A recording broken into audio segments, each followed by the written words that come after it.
Quelques jours après leur retrait du dialogue politique, les forces vives de Guinée décident de passer à la vitesse supérieure. Dans un communiqué publié ce 3 mai 2023, les forces vives annoncent une série de manifestations. Les 10, 11, 17, 18, 24 et 25 mai 2023.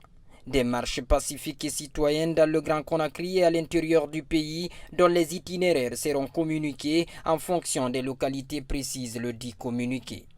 Les forces vives de Guinée, constituées par le Front national pour la défense de la Constitution, le Forum des forces politiques, le Forum des forces sociales de Guinée, l'Alliance nationale pour l'alternance démocratique, le F1DC politique et le RPG Arc-en-Ciel et alliés, indiquent que ces manifestations projetées ont pour objectif d'exiger l'arrêt des harcèlements judiciaires des acteurs politiques et de la société civile, dont certains sont arbitrairement détenus sans jugement depuis plusieurs mois. L'application sans délai des décisions du dernier sommet de la CEDEAO exigeant des autorités guinéennes l'organisation d'un dialogue inclusif et crédible avec les forces vives de la nation pour définir de manière consensuelle les conditions du retour à l'ordre constitutionnel. La levée de la suspension des manifestations pacifiques dans les rues et sur les places publiques pour respecter la charte de la transition et les engagements internationaux de la République de Guinée.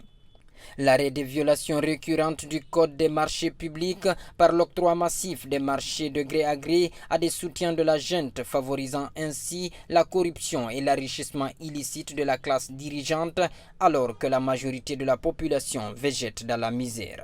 Les forces vives de Guinée invitent la population du Grand Conakry et de l'intérieur du pays à se mobiliser massivement à partir du 10 mai 2023 pour faire de ces manifestations pacifiques une véritable réussite en faveur de la démocratie, de l'état de droit et de la restauration des droits et libertés des citoyens.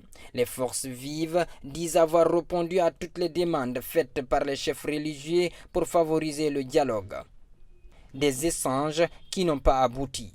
C'est pourquoi ils décident de se retirer des consultations qu'ils qualifient d'improductives et accusent la junte militaire d'un manque de volonté. Les manifestations de rue se sont toujours soldées par des violences entraînant des arrestations d'opposants, des pertes en vies humaines et des blessés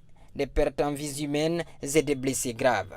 Arrivés aux commandes par la force, les militaires avaient promis de rompre avec les pratiques du passé, mais force est de constater que depuis le 5 septembre 2021, une vingtaine de personnes ont été tuées par balle lors des manifestations de l'opposition. À en croire le communiqué des forces vives, le mois de mai sera décisif avec des manifestations récurrentes pour faire fléchir la junte militaire au pouvoir.